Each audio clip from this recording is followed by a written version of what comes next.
Hello, I am Deb Coviello, the Drop-In CEO. And as always, I'm grateful that you've joined us for another episode of the show where week after week I bring the most amazing leaders that I really care about, and they share their insights with you and hopefully inspire you. And this podcast is a work of love because I sincerely want to give you the best resources, especially C-suite leaders, to partner with you and give you all the resources you need to navigate challenges with confidence. And this week, it is my pleasure to bring on the show Adam Malone, a leadership consultant, keynote speaker, and founder of the Tenacious Operator. And after decades in corporate leadership, including leading global teams of up to 4,000 people and managing a significant P&L, Adam walked away in 2024 to pursue a bigger mission, helping high performing professionals become great leaders of resilience, high trust teams. Adam, it is my pleasure to welcome you onto the show. Thanks so much, Deb. Great to be here. So it is such a pleasure for me because one of the things we learned about each other was that we have a passion for operations and supply chain. And for those of you that know me, I've been in manufacturing all of my life, and boy, oh boy, we are partners in crime, making sure we get the right quality on time so that we can produce the goods and services for our customer. And by the way, just Adam is just a super cool person to have a conversation with. So without further ado, I just want to pass it back to you, Adam, just to share a bit about yourself personally and your backstory and what brought you to this place now. Yeah, thank you so much. So I am a father of five. I live in Nashville, Tennessee. Um, my kids currently range in age from 3 to 16. So we have a new driver. I have a daughter who just started working her first job. All of those things are personally what's going on. I don't have much time in my life except for family and church. So that keeps me busy all day, every day. And then when I'm not, with the kids and the family, my focus is helping organizations develop a fabric of trust in their organization. As you mentioned, my background is most recently operations leadership and supply chain. I had a global team, dealt with trust issues internally and externally, and really learned over a few years that until we embedded trust into the team's everyday working, that really we couldn't reach a high performance platform and position. And so that became a huge focus for me. I'm just like being in the moment here. I'm with a client right now. And again, uber super smart people. They have built a dynamic team. But I can't help but wonder, based on they talk the talk about trust and transparency. And as we rise to the occasion of sharing more, to then have very Mm. tense conversations that, while you need to have important conversations about the future, the product, the work, the customers, etc. But there's a bit of edginess in there that almost puts Uh, people on the defensive. And I would think that that would knock down a notch or two the culture of trust that you're trying to build if the behaviors don't change to support it. yeah, absolutely. And actually, there's an interesting dynamic that happens of when leaders acknowledge breaches of trust. So, hey, I tell you, hey, Deb, we're always going to have our one-on-one every week, just as an example. And then the last 3 weeks, I canceled the one-on-one last minute, and you're kind of left hanging. And then, I acknowledge that failure to you. Um, that actually creates a point of risk. So what the research shows is in that moment, when I've highlighted and I've acknowledged the breaches of trust, I've extended authenticity, which helps establish trust. But now I've created an expectation that I'm going to do better. And if the next week or the week after, in this example, I again cancel our one on one last minute and don't give you a reason and kind of leave you hanging, I can actually end up in a position where even though I attempted to get to a better place with you, after that repeated breach of trust, after acknowledgement, we'll actually end up in a worse position than before I acknowledged it. And so that's part of why I really encourage the leaders I work with as we build a trust map and help figure out where they want to go in establishing trust in their team, that they have to be ready for the work that comes with it. And it's okay to delay some of the acknowledgement and some of those things as you build a plan so that you make certain that once you kind of extend those promises or those offers, you can really live up to what you've put out there, because it's that reliability and consistency that's really going to help establish the trust framework long term. So powerful. And again, leaders should be thinking out there. I mean, maybe your leadership may not behave in that format, but don't model your leadership. Be the leader that your team needs you to be, and make sure that you have integrity, establish trust, acknowledge when you cannot fulfill that, but obviously then you have to your point, put in the work to make sure that consistency. And again, that's also with brands showing up here all the time with amazing guests. People can trust the Drop In CEO podcast and try to live up to Exactly. that expectation of high quality experts. But I just want to go back a little bit into your backstory. So Yeah. you walked away and said, I can do this. Now, obviously, you're an operations and supply chain person. You've got that technical background. Why is it that you decided to kind of move away from the technical, go into the leadership, and by the way, do it on your own versus I'm going to try this someplace else under somebody's umbrella? So just talk to me a little bit about that transition point for you. Yeah. So for me, the transition came, I was blessed with a fantastic team. I kind of I got that thing that every leader wants. I worked myself out of a job. The team didn't need me anymore. And the opportunity to kind of move up was there. But really, the question I had to ask myself is, do I want to keep focusing on this one organization, or do I want to see if I can really impact the world in a bigger way?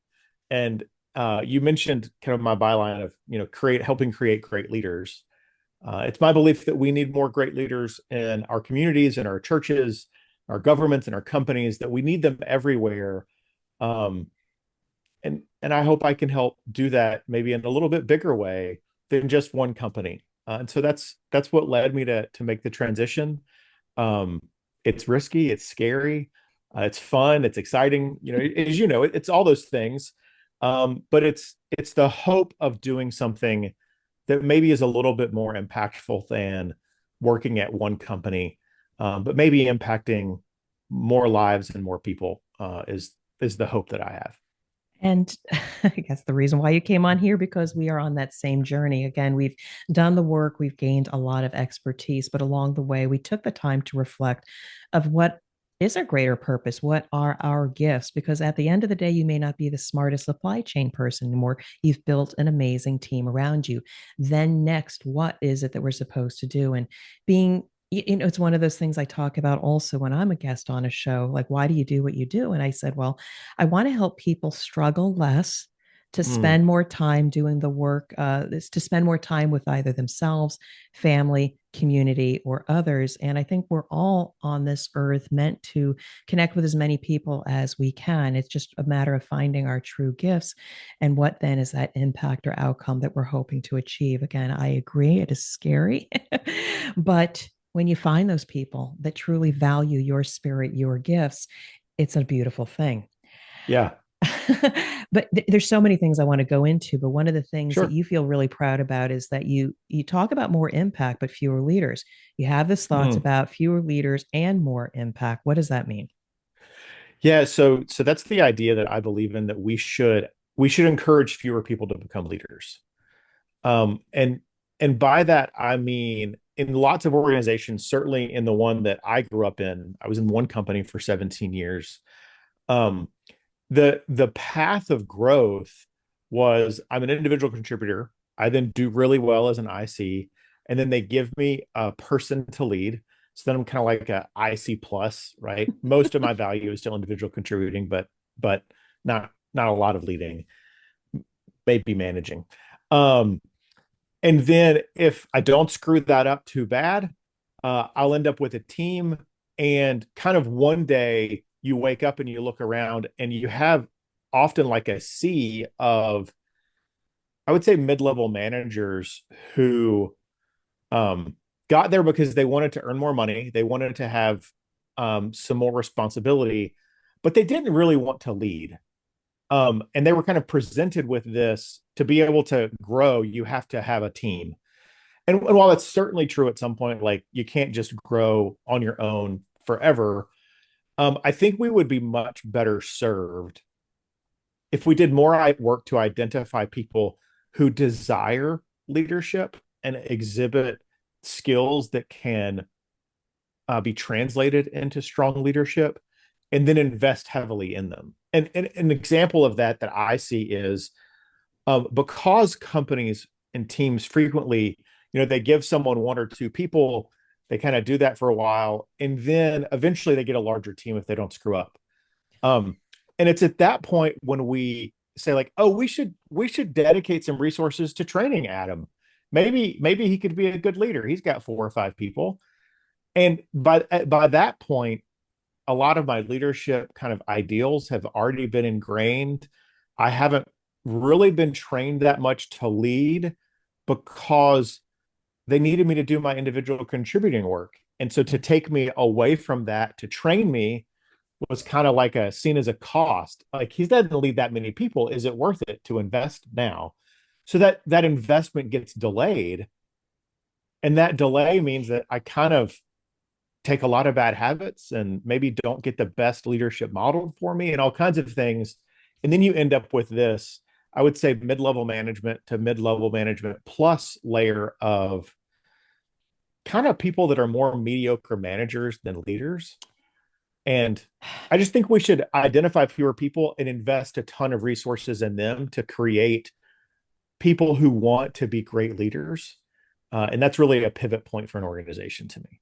Oh my God, it is such a different perspective because if they're already showing strengths, people will grow much faster by investing in their strengths, their desire to be leaders. And those that, yeah, maybe want a little bit more responsibility, maybe you can make them a technical lead, the Right. go-to resource, leverage their legacy, their intellectual property, that you value them, and manage them within the context of maybe their technical leadership, and pass that down to the next generation. But putting them in a position of leadership can ultimately take a high performer and kind of push them down. And then you wonder what happened to that person Right. because we did a disservice and didn't identify leaders versus maybe technical leaders that you just need to Mm-hmm. leverage their intellectual horsepower.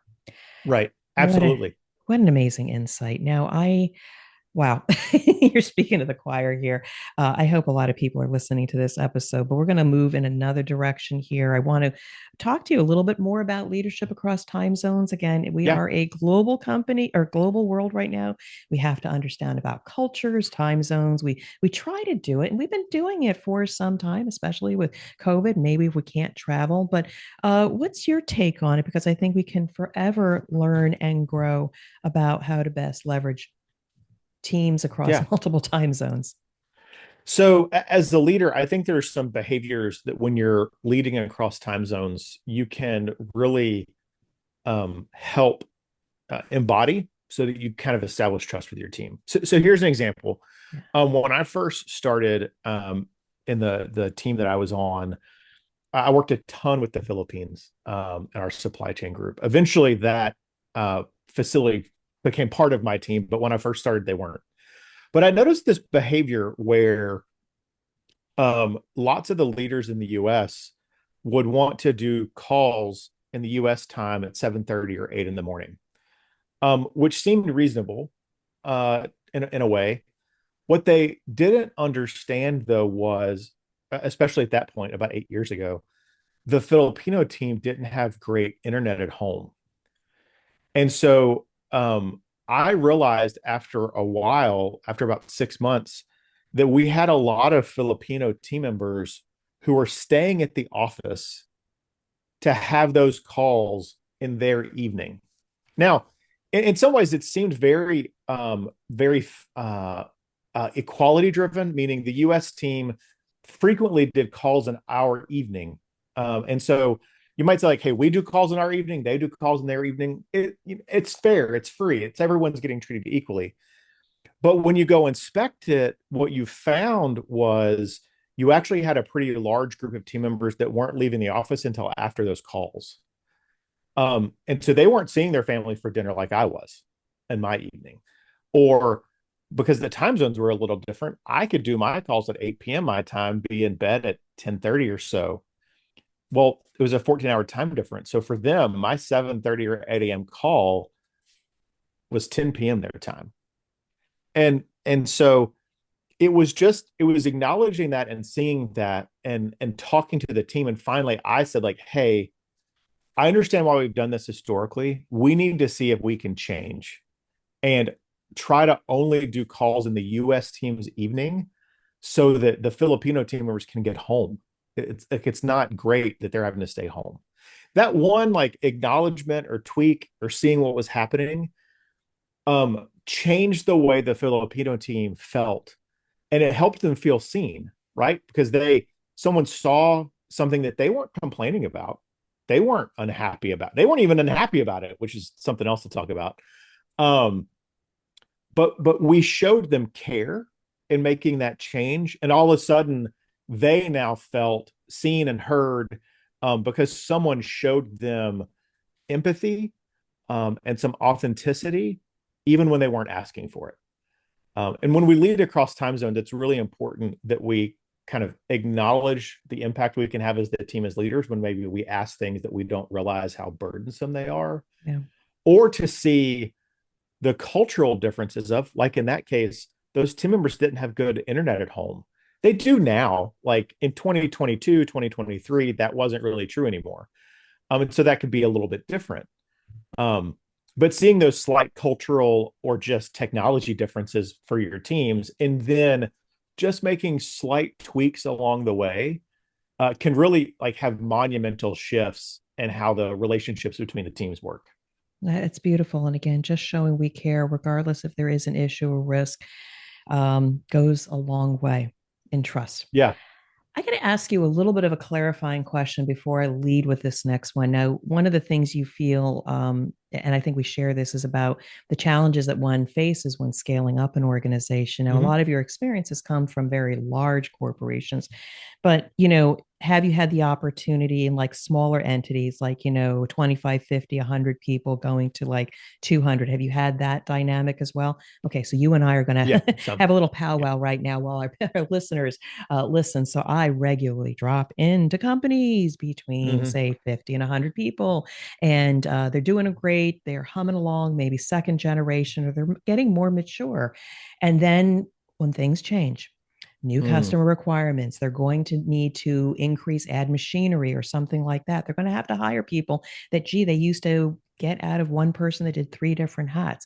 I am seeing that they're deer in the headlight. They need a different kind of team, different platforms, different processes, and systems as you scale. I'm just like Yep. curious, what's your experience as an organization needs to scale leadership, or what are the gaps or issues that you see need to be addressed? Because again, I'm out there all the time, and it's scary for them, but it's also a beautiful time needing to scale up. Right. Yeah. Change is scary and exciting, and it's a point of risk, right? Those pivot points of change bring risk. So the biggest thing I talk to leaders about in that situation, and when they look at their team and establish those processes, is this does assume like a level of profit. Like I can make some decisions, right? This isn't necessarily going to work for unprofitable teams, but um, for a leader to really understand where they have comparative advantage. So I have an economics background, and so I think a lot about trade and comparative advantage. Um, and what I mean by that is it can be really easy for leaders to think about their absolute advantage. Hey, I have 30 years of experience. I developed this. I know, blah, blah, blah, blah, blah. And so then they get pulled into doing lots and lots of things because they are the best person to do them. I mean, literally, they are. There's no better person than the founder or the person who's been there for 20 years to go and do Yes. this thing. Yeah. They have an absolute advantage. But really, the power in scaling is for leaders to identify what's the comparative advantage I have. And another way to think about comparative advantage is what can I do that no one else can do? So so in my example, I would say at one point I realized I had an issue. I had a highly capable team member. Her name's Paige. She's lovely. Just got promoted to VP a couple of weeks ago and kind of took over a bunch of my old scope. Um, and I realized at some point that she and I were going to almost every meeting together, which was lovely. We enjoyed working together. We agreed on lots of things. We love working together.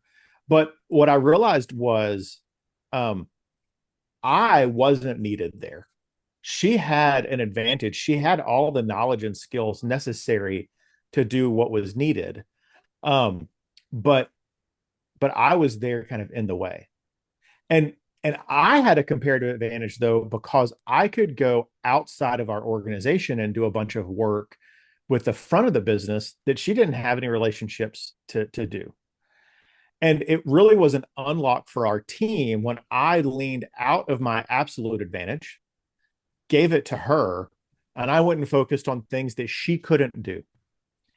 And I think business leaders of growing organizations really need to inspect when they look at their calendar or their day, how much of this do I have to do, or can someone else do it? And they may do it at a lower quality or they may take more time. That's true. But what's the thing that they can't do that I can? I can go work on a relationship that they don't own. I can go sell new business. I can go do networking on behalf of the company. I can establish, more relationships with my leaders, right? All of those things. Other people can't do that. And so figuring out what you can do that no one else has the ability to do is where you start to unlock like your superpowers of value. And then when you create a culture that empowers other people to say, I shouldn't do this work, someone else should, you actually like that's where you turbocharge your growth. And unleash potential on both sides, those that you were bringing along that can now take the reins, as well as then you focusing on your superpowers and strengths on the front Yeah. end to build those relationships. Again, a very, very important point. Again, for any of you out there, if you're in my small and medium sized company here, it is a scary pivotal point to release the reins. But if there's somebody that you can evolve or partner with to help evolve their capabilities, so you do need to focus on the customer. And mind you, in my business, I'm in exactly the same place. I am wearing the hat of Mm, operations and delivery. I am also the customer relations that builds the trust that says, I can take you on this journey. right. And I actually have a client engagement where I'm bringing on somebody else that I know they could do the work in their sleep, but I have to maintain at least the face to the customer because that's the value that I bring that they don't have. So I think it's Right. super important point. Scaling up, you need to determine where to divide and conquer, enrich the capability of the people, and focus on your superpower and strength and go in a different direction. Yeah. Wow. So Yeah. when I think about that, something you said in there I think is really important. So part of the framework I use is something called the trust triangle. So think about it as how do we form or develop trust with each other? Um, those three legs of that stool or that triangle are really important for what I do. They're empathy, authenticity, and performance. And so each of those sides of that triangle bring a different aspect to developing trust with people. And one thing that I find kind of in the transition you're talking about for these leaders is bringing that tool in and really talking about, hey, why don't you trust Deb to take the reins? Right? You've groomed her, you know her, but why aren't you ready for that next step? And using that framework to look at multiple aspects of trust, because often what we'll find is um, that leaders believe in their people's skills. If they didn't, like they would have let them go a long time ago, right? Right. Um, Often they believe in their reliability because they've seen how that person performs, right? That's Yep. all in that performance like base layer of the triangle. Okay. Got But it. often what you'll see is it's on the empathy and authenticity sides where the scaling leader has trouble. And that Ooh. is, empathy we think of as emotion. Don't think about it that way. Think about it as what matters to me. And so often you care about me, what matters to me. So often in that like transitional time of I need to give the reins of some control over to someone, the fear they have is that, hey, I've known what's important for the business. I've known what's important for the clients. And I'm not certain that they understand that. This is so huge. So and and huge. so and so you can start kind of peeling that onion back, the layers back, and getting down to, okay, what do we need to change about your communication, about that person's Yeah. communication with you, or multiple facets of that, so that you do feel trust in them, you do feel like the concerns are seen, you do see that they care about what you've built, right? Mm. um and that framework is a big part, I find, of helping leaders identify the the articulation of why they can't hand over the reins, which once you do that, it's often easy to make the changes. It's actually acknowledging why I'm not ready.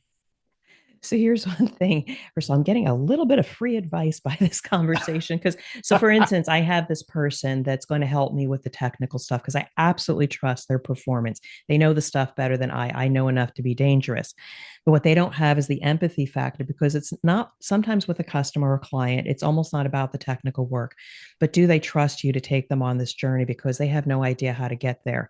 And being able to reframe, to see them, to I've been there before, I know what you're going through, and spend more time showing you care versus you're not meeting this requirement and this is what we need to do A to Z. That's the performance part that, hey, that's why you bring us on as external experts. But do I really see and understand you? Because that's more important. Because at the end of the day, whether we achieve the results or not, trust weighs heavily on do we understand each other? Because even if Yeah, things go south, more than likely you'll still continue to work together to try to figure things out and get them on the right track. yeah. That's a great point. And what I see sometimes is this rift between what I'll say business people and technical people. Mm-hmm. Um, Hopefully that doesn't offend anyone when I kind of Or safe separate the camps space, like that. safe space here. Um, but what you'll often find is the technical leader, or technical person, they believe in what they've built, they understand how it works, they know what's going to happen. Um, and so that's the energy they put off, and it kind of can sometimes be viewed as like, hey, I'm confident in this solution, and so you should let me handle this. I've got it. It's under control. What happens on the business owner side, the business side or the business owner side, though, or the client side, is they have unspoken fears that make them really uncomfortable with the transition or with handing over the reins. And so often I'll coach the technical teams to ask questions like, hey, it seems like you're concerned. Can you help me understand what you fear? But because I want to make certain that you feel comfortable that we can deliver the solution that you need in a way that you feel safe and comfortable. To do that, it would help me to understand the fears that you have so I can make certain our solution delivers against those fears and you feel comfortable. Um, and often when you acknowledge that emotional stance that someone has and then seek their feedback, not only do you help establish trust because you're leaning on that empathy piece, but often what you'll find is they have some knowledge that they're afraid because of a past experience where something went wrong.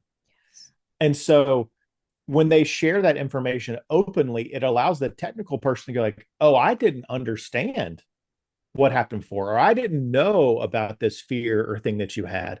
Thank you. Let me go develop the solution to handle that. Or change my deployment plan so that this one aspect you feel more secure in. Um, and that creates a pivot point that sometimes we confuse trust and transparency. And and transparency isn't trust. It actually removes the need for trust. Trust is being confident about what's going to happen in the unknown. It's a confident relationship with the unknown.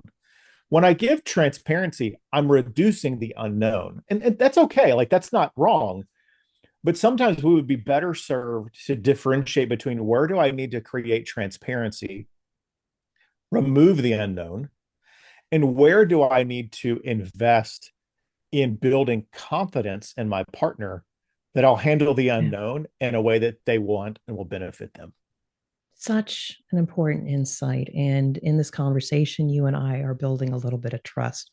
What I want to do is kind of round out this conversation Yeah. because I get you, you're so needed by organizations. But what I want to do is if there's a listener out there that, again, hopefully everybody loves Deb's voice and confident in and trusts me, but I also bring on experts that maybe have a different set of experiences, but you can also trust. Who is the person or the entity out there that might be feeling a need for some level of support or change that you can provide? Can you describe that persona for which Yeah. you might be able to come and help? Because if there's somebody out there, I want them to say, that's me. Okay. Yeah. That'd be great. Yeah. So that person or that team is going to look like, I would say, a small, medium business. So right in your audience's wheelhouse that has seen success, but their team they can tell isn't firing on all cylinders. And they can't figure out why deadlines are getting missed because all the status updates were green. Mm. They can't figure out why the client doesn't want to go to the next step because it seemed like everything was in a great spot. They have leaders or managers who have high technical skill, but are struggling to deliver the leadership capability that can take the organization to the next level. So that group is who I work with. And my passion is to work with teams. I, as a part of that, coach individuals, um, but my passion is to work with teams. And my favorite way to do that is I offer something called a trust dynamics workshop.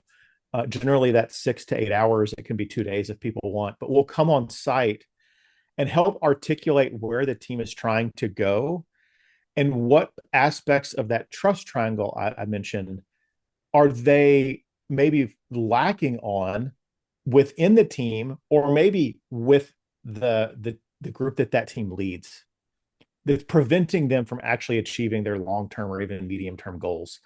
And we develop a plan for how we're going to increase and develop the fabric of trust in the organization so that they can build a team that moves forward together and has that confident relationship with the unknown and how everyone's going to work together. Because ultimately, that's what we're all facing. We don't know what's going to happen tomorrow. We don't know what's going to happen next year. And the more we can embed trust and confidence into those relationships, the better we can come out together. The team will just take care of it because we've removed the barriers, and that's what we're here to do. Adam, this has been an amazing conversation. I so get you. I am so appreciative that you're in my network because, again, my company, my business entity is actually Illumination Partners with an emphasis Mm, on partners. And, like, again, you and I potentially need each other in services. We scale our businesses and our impact on people.